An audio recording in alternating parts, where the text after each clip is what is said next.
Hi there, and welcome to episode 127 of the ADHD Adults Podcast. I'm James Bryan, Flat Pack Furniture Master, and as usual, I'm joined by Dr. Alex Connor, Master of Communicating with Birds over in Munchen, and also the woman who's not yet mastered how to eat without spilling food down herself or choking, Mrs ADHD. Alex, hi. Are you trying to say München? Good God. Munchen? Incredible. Sam, hi. Hello. Short and sweet. Short and sweet. A reminder that we started the podcast as a game to see if James could write a sentence properly. He couldn't, but now we do a second episode every week because it is a beat. It really is. James, is it a beat? This isn't going away, is it? This is not going away. It's a real beat. It's a real beat. I think it's the worst one I've done. Anyway, thanks for that. This interrupted wank of a podcast is also a tragedy in 3 parts. We'll discuss how the week between podcasts has been from our perspective as people Interrupted with ADHD. wank? Yes. I imagine it's frustrating and embarrassing to have a wank interrupted. So I didn't think I'd have to explain that one, but fair enough. We'll also answer some questions from our community, so post them to us on the socials or the discards, and we are setting up a new system for putting questions and testimonials in, which we'll talk about at some point. Ooh. And then we'll talk a bit more about the theme of this week's podcast, which was ADHD and decision-making, why some of us chose it. One of us definitely didn't, because she has no editorial control, and how we feel about it. So as always, I'll ask you two how your week was, and theoretically, nobody will ask me, but then Sam will ask me. So, Sam, how was your week? I think it's been good. I can't really remember any of it. We went to IKEA. That didn't go well, James. I have to touch everything in the shop. I get overwhelmed by everything. I lost my drink. I lost James. Someone gave me unrequested peas. We finally decided on a comfortable chair for James's office. And then I hadn't thought about the fact that he said, oh, now you'll be able to have the chair back in your office. And I was like, what? I'd only just got used to my office without the chair. And then I had to think about it with the chair in again. So I completely lost it in IKEA because I was not prepared for that unexpected change. It was all Somebody fine. gave me requested peas. Unrequested peas. And now I'm currently designing a pulley system to hoist my bean bags up to make room. Is that a euphemism? No, Alex. No, Alex, it's not. I've hoisted my bean bags a couple of times. Got interrupted. So yeah, but that's the only thing I can remember that's happened this week. We went to IKEA. What about you, James? Yeah. Fucking hell. So those that watch whatever it's called, ADHD Towers or whatever, might not have seen this yet. I'm not sure, but I've had insomnia, and I really stopped sleeping almost at all, to the point where I was down to about half an hour a night. And because my sleep does cycle, I thought, it's just a bad sleep cycle. And then it kind of hit me that, hypomania, baby. And it wasn't just the lack of sleep, which is a very common characteristic of hypomanic episodes or symptoms. It was just desperately wanting to speak to people and do things. Even, Alex, scrolling down WhatsApp and looking for some unread messages. And normally anything below the first page is fucking dead to me. But I was even looking for ways at 5 a.m, at 3 a.m, staying up till, not staying up, just constantly staying up, redesigning my website, doing tasks, wanting to do all of the drugs, which obviously isn't any different to most days. And then having that explosion in Tesco at the poor woman because I was doing the shopping and wanted to self-scan, and the fucking scanner wouldn't come out, and I went to and said, and no one could get them out. Loads of people were doing this, and she just went, it probably just needs a charge level. And I just lost it and started getting to that stage of hypomania where aggression and paranoia and vindictiveness can kick in, and I had to fucking have a word with myself. It's different from an inappropriate emotional response. It was I'm not going to say it because it is a horrible thing to say. It was bad. And fat crabs are back and they're ruling my life. It's fucking horrible. I have to have 2 baths a day for the heat to soak my arthritic spine, and the fat crabs are more active in water, and therefore the itching I've got is fucking Maybe insane. Your skin's dry because you're having 2 baths a day. I don't. Yeah, I don't. I mean, I don't moisturize it because maleness, I suppose. Alex, how was your week? Fat crabs. It's just funny. Yeah, I mean, I think I'm relatable in general. I think we can all agree on that. And I got so addicted to online chess that I've had to uninstall the app. Wow. I'm again too cool in a way, aren't I, James? Like James Dean. So while I'm drinking, alcohol-free gin and tonic, I'm uninstalling the chess app because I'm addicted to playing chess. I can understand that. I think everybody really bad. Yeah. Like I could lose easily 3 hours and then look up and it's 2 a.m. I've got to get up in 3 hours and awful. I hate that when you've got a really good game. I can literally just sit up all night playing it. Yeah, I can't. It's dopamine, isn't it? It replaces. Yeah. And my problem is I don't particularly like it. I don't enjoy it. It makes me angry, and I do it anyway because of reward. It's the gambling thing. So I have uninstalled it when I realised it was causing a relationship problem. Fair enough. Well done. Yeah. Anything stupid, you two? Sam, obviously you answer a completely different question usually, but what stupid thing have you been doing that you were supposed to be doing? Samantha? I was supposed to be enjoying my annual leave last week, but I spent the entire time working for the charity instead. And I still haven't caught up with everything. I forgot I was supposed to be meeting James at the shops on my way home from picking my car up because I didn't have my house keys. I still haven't found my house keys. But I forgot and went straight home instead. But luckily, I'd left the back door open and the door keys in the garage door, so it was fine. I could get in anyway. I started filling my car with premium unleaded again for the second time, I think, in 2 weeks. Luckily, I realised after I'd put about 5 litres in, but those 5 litres cost me £875,000. And I'm in a lot of debt already, so it's problematic. What about you, James? I mean, IKEA really is the thing, isn't it? When I do these talks, I do talks, don't you, Al? Oh, you little talks. Yeah, but I'm restarting them again soon. One of the things that I show in the talk is the very first diagnostic criteria for inattentiveness is making careless mistakes or lacking attention to detail. And obviously with IKEA instructions, they're pictorial, if that's the right word, aren't they? They're not often not written. And therefore, that's not a way I learn well. I don't learn well from, here's a picture of two things being kind of with arrows pointing them together and some screws. That does not work for me. But it didn't help that this particular pamphlet of instructions was entirely in the wrong order. Started on page 2, then went to page 5, then 6, then 3, then 11, then 9, then 4, etc. So obviously that didn't help. But again, just like when I'm now sitting next to the chest of drawers with the feet on top because I did it upside down, I was like, I am going to get this right. It's a lovely chair now. It's built. It's something that's really going to help my back. And I just got it all wrong. Everything. The sides on the wrong side, the wrong screws, which then you've got to unscrew. Then I thought I'll double down because I've got more IKEA stuff. I bought a glass fronted door for one of the cabinets that's got books in.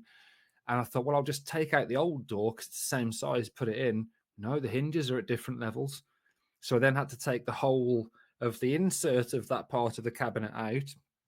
The backs aren't connected. They slide out. So when I pushed it back too far, it slid down and we had to crawl down the back of that. Just everything, fucking everything. It was 6 hours of getting IKEA wrong.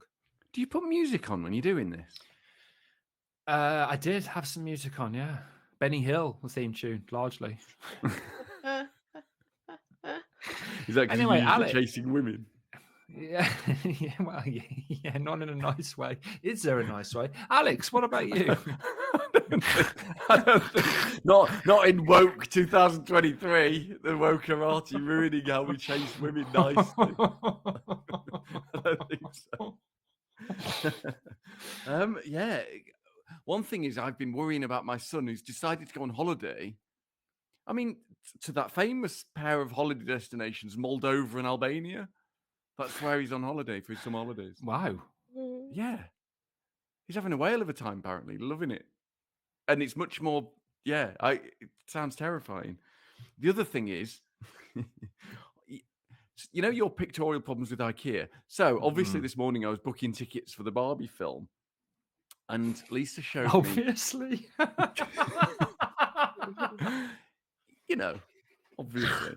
And Lisa showed me the seat plan picture with all different coloured seats and images. And honestly, before this podcast, I think I would have gone, "Oh, yes, good. What do you think?" And now I went, "I don't know what that means." Like, she might as well have been showing me a Rorschach test, you know, one of those.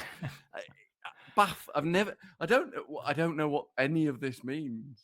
And the idea that ADHD is a learning difficulty, I think is really true, because we've all got things we don't get. It's just, you can't say we all have the same one. But my God, if I don't understand something, it's completely baffling. And these are designed, aren't they, to help people, normal people. Oh, yeah. I think find that really helpful. I really like them, yeah. Lisa For said any to me, event. this side's the screen. And I'm like, oh, that does help. And I'm like, so what's white and red and blue and pink? And she went, white means you can't have that seat. And I'm not sure why. I can't comprehend why. Because it's already been moved. Yeah, but why would white be different to blue?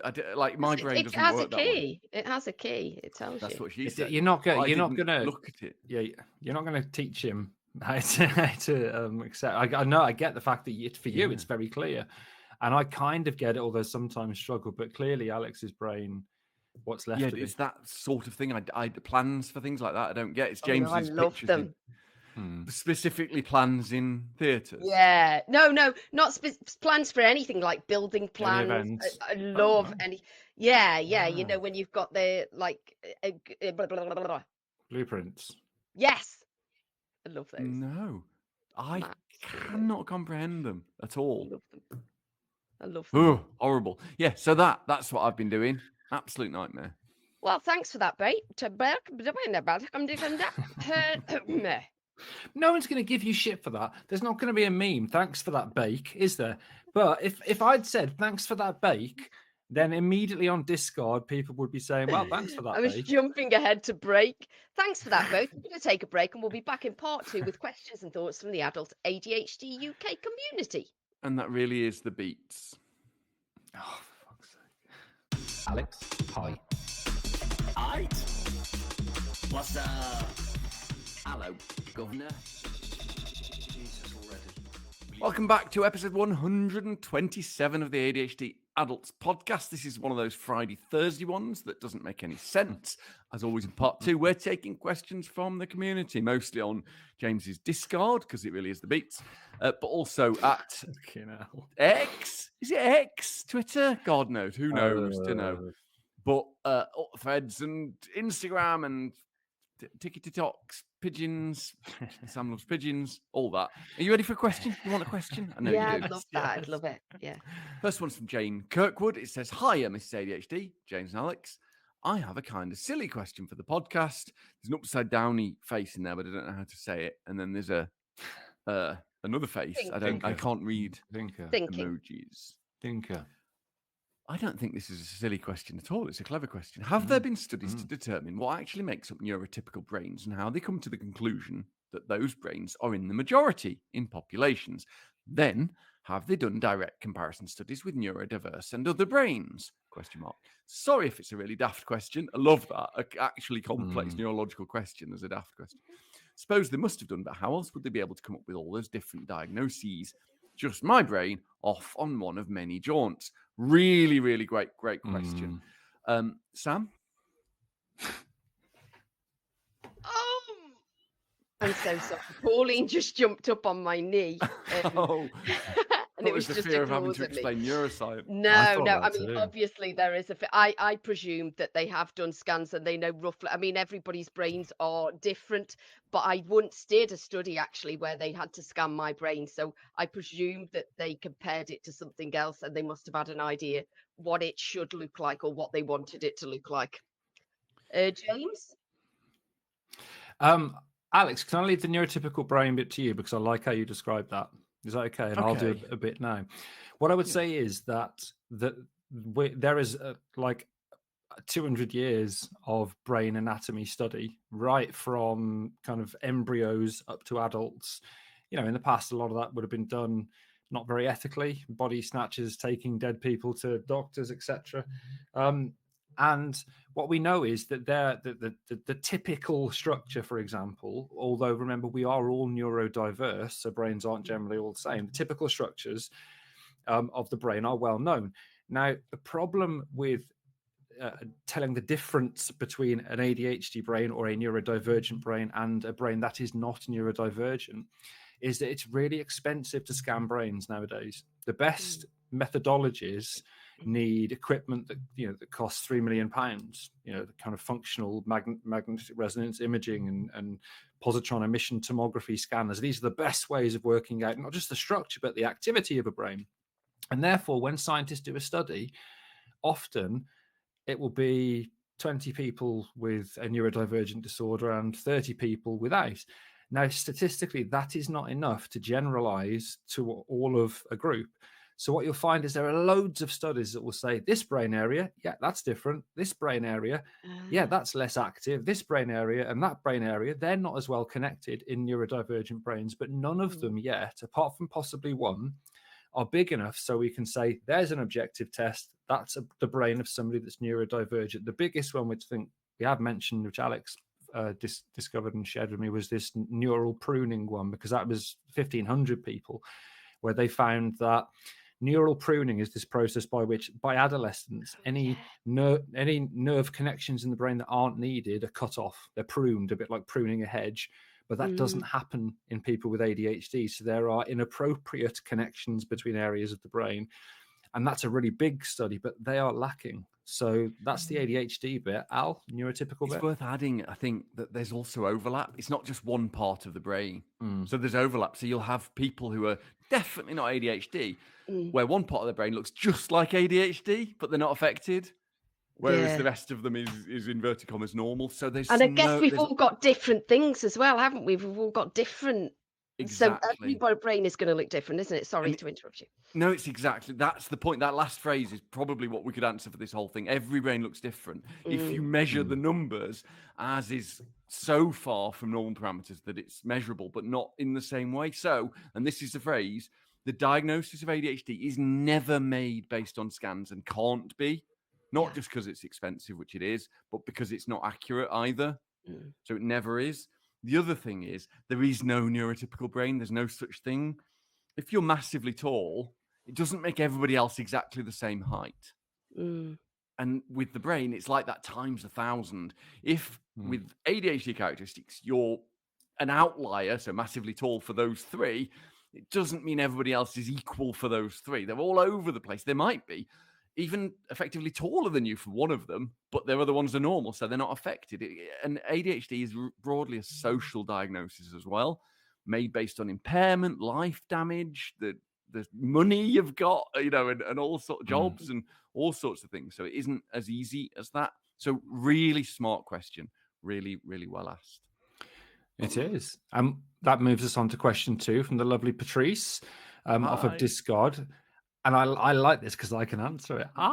Calling all neuroscientists. I'm not a neuroscientist, but I work with them, as does Alex. Is there any decent scientific evidence of the role that astrocytes play when it comes to ADHD? So just to explain to people, there are more than one cell type in the brain. Neurons, the nerves, there's about, is it 100 billion, Alex? I keep forgetting. Big estimate, but yeah, between 50 and 150 billion. But there are other cells which are needed to support the brain function, and astrocytes, if you like, are the housekeepers of the brain. They help. I call them the bodyguards and bouncers. That's a stupid name.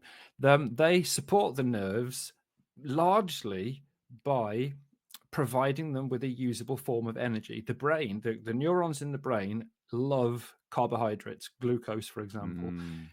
They can exist on ketones, which is a breakdown product of fats or lipids, but the brain really functions on glucose, but it cannot metabolize glucose. And the astrocytes metabolize glucose into a different carbohydrate process. Alex is going to say, no, carbohydrate. It's not lactate, actually. They convert it into lactate. That gets shuttled into nerves, and then they use that as energy. And there is evidence, actually, that in ADHD, that system does not work as well. So the astrocytes are not able to produce enough energy that is required for the nerves in the brain. So there is definitely a role for these other cell types in the brain, astrocytes. Al? Mm-hmm. Yeah, I mean, I like it very much. Worth pointing out, a third of your brain's mass is thought to be these astrocytes. They're not just a little thing. There's loads of them, absolutely loads. It's actually what my research team that I work with, we work on astrocytes a lot. So quite interesting. Cheers for that, James. Sam, anything you want to Okay. No, obviously not. Question 3 from What Next Now? Have we said, James, that astrocytes also might be involved in attention? That's what you said, isn't it? I obviously wasn't paying attention. No, I didn't. No, I didn't. Yeah. So it seems that astrocytes are involved in overwhelm as well. Yeah. And targeting astrocytes might help with some forms of overwhelm and attentional maintenance, possibly because astrocytes are involved in noradrenaline production and activity. Yeah. Interesting. Anyway, Sam, sorry. Question 3 from What Next Now? Your comment got me thinking on the dog walk just now, and yay, I took my phone out and made a note so as not to forget. Win. Started to contemplate whether literally everybody masks, but NT, neurotypicals, I presume, have less of a deviation between their unmasked and masked identities, and a more neurodiverse person may be... Oh, I've read that wrong. Amazing. Has less of a deviation between their unmasked and masked identities than more of an ND person, maybe. Obviously, masking is no doubt a black and white thing and very much a diverse thing beyond just keeping quiet, but I guess my point applies to any sort of behaviour. Also, why do I always use ellipses at the end of sentences despite not having anything else planned to write? To preempt any cluttering, perhaps? Alex? The ellipses thing, I love the use of ellipses as well. I like that it might annoy James because he has to pretend he doesn't know what it is. Is it? No, I'm not pretending. Is it three dots? 3 dots, it's yeah. Three dots, yeah. Yeah, very good. I got one. So, yeah, good question. The term masking doesn't have a generic meaning, but we tend to use it as the negative hiding of one's entire personality to prevent from people getting to know us. And that's not really the same as using different elements of our real personality in different social environments. If I'm giving a talk in a professional environment, it's not the same me that's talking to my wife or talking to the kids or playing sport, but all of those are elements of me, the real me. But in a social situation where I'm uncomfortable, none of them are the real me. I am fully masked up, and for me, that's the difference between having different elements of my personality, which I think most people do all the time, and actually masking who I really am for fear of when everybody finds out who I am, they will fucking hate me. And it's embarrassing who I really am, which I do in all social situations. And when I slightly unmasked, which I did over the last couple of weeks twice, I made a fucking embarrassing mistake twice, and it was horrible. So bang, mask comes down. What I would say, because no one's asked me, is that masking is the intersection of psychology and sociology. It is, if you like, hiding your natural self to fit in with sociological norms. So that means, yes, everybody does mask. You've only got to look at the pictures on Instagram of people who have the shittest relationships or lives, and you know this because they're friends, but they share a picture. Right there, James. I know. But they share a picture of, holding hands on the beach, and well, this is amazing, blah blah blah. And yet, but that's not your true self. You're an unhappy person that's anxious and stressed and etc. We all probably, whether we are non-neurodivergent or neurodivergent, at some point will show an alternate version of ourselves. I imagine, because I've not been on it, on dating apps, which is where Jack Sharp's detective agency comes in very handily, because people will obviously, that's a great example of people not representing their true selves for a sociological reason, to attract somebody to go out on a date. So I think probably everybody at some point will have masked or hidden themselves to fit in with what is considered to be a norm or an expectation. Sam? Yeah, I I agree. I think everybody must. I'm quite open about all sorts of things, as you know. And I've spoken to loads of people at work who I would say are, well, they're not neurodivergent. And I've talked about how, I pretend that I'm really outgoing when I'm not, and this kind of thing, and at interviews and that kind of thing. And so many of them are like, yeah, I do the same thing. And, they would pretend to be outgoing when they're not, and would hide certain elements of their personality, not necessarily because they're neurodivergent, but they might not be confident and they want to appear to be confident in certain situations, or they might have low self-esteem and they want to appear like they're not struggling and that kind of thing. And job interviews, I think, is a classic one. I think everybody surely masks in a job interview. It's really hard. So I think, yeah, everybody does mask, but I think it's different when we talk about masking for ADHD. We are masking to hide our disability, I suppose, and to hide the fact that we can't cope with everyday life. And I think there's a slight difference there, but I think everybody does mask. And also the using the ... at the end of sentences, I do that all the time, and even like at work, and I don't know why I do it. And I think it's partly because I want people to, I think I want to appear like I'm a bit more relaxed than I am, and I haven't really thought about what I'm saying, because I think what I'm saying is probably shit. And I think if I put three dots at the end, then they'll think, oh, she's just saying that casually and has just written it quickly. Or maybe they'll think, oh, she's got more to say, but she can't be bothered to say it. I don't know. I think it gives me, I'm reading too much into that. Sorry, I'm done now. Fab. Well, we'll take a break then, because that was exhausting, and we'll be back in part 3. See you in a bit. Welcome back to episode 127 of the ADHD Adults Podcast, where we talk about things. James, what made you choose the last idea for a theme? Really is flawless. I mean, it is. It's very professional. What do you mean, make a decision? Sorry, I accidentally slipped into Alex there. Ding. I don't know. I was tired. Didn't have much time. Picked something off the 387 subject list and went with it. Sam? I don't know how many times I have to tell you this, but I have no editorial rights in this podcast. I didn't even read the script, although I did accidentally put 2 testimonials in, but didn't actually read it.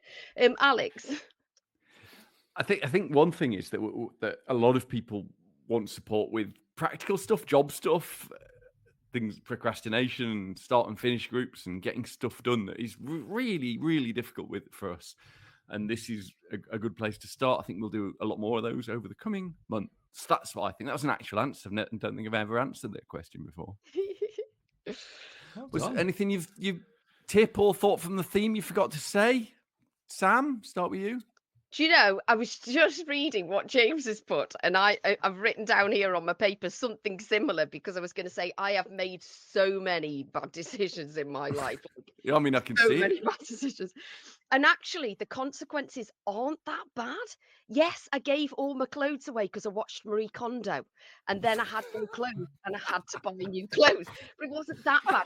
Yes, I've given up jobs for shill jobs where they did an overnight flit and I was left without a job. But it wasn't life-threatening. The consequences aren't that bad. And I can lie awake still all night long thinking, what are the consequences of this? But it didn't lead to my death or anybody else's death. Actually, other people might have made decisions that did lead to death. So maybe that's not a good top tip. And sorry, James, that I've literally said what you were going to say. Do you want to finish off? Ding. Ding. Did you not hear me ding? No. Remember it with that mic. It's a cardioid. No, I've been doing that whole episode, and you can't. We haven't heard. It has to put be it closer to the mic. It'll Again? still filter out. It'll still filter out, Sam. No, nothing. I can hear it from you anyway. Wow. Thank you so much for kneecapping me there and stealing what I was going to say. I would just amend it slightly to say that what I wrote was think back on the decisions you've made in the past, not the big ones. Don't worry about the big decisions, but think about the small decisions. How many of those ended in disaster? Probably almost none. How many of the brush your teeth or go into the shower decisions led to something that had significant consequences. And because of that Not decision as making a well, not decision. looking.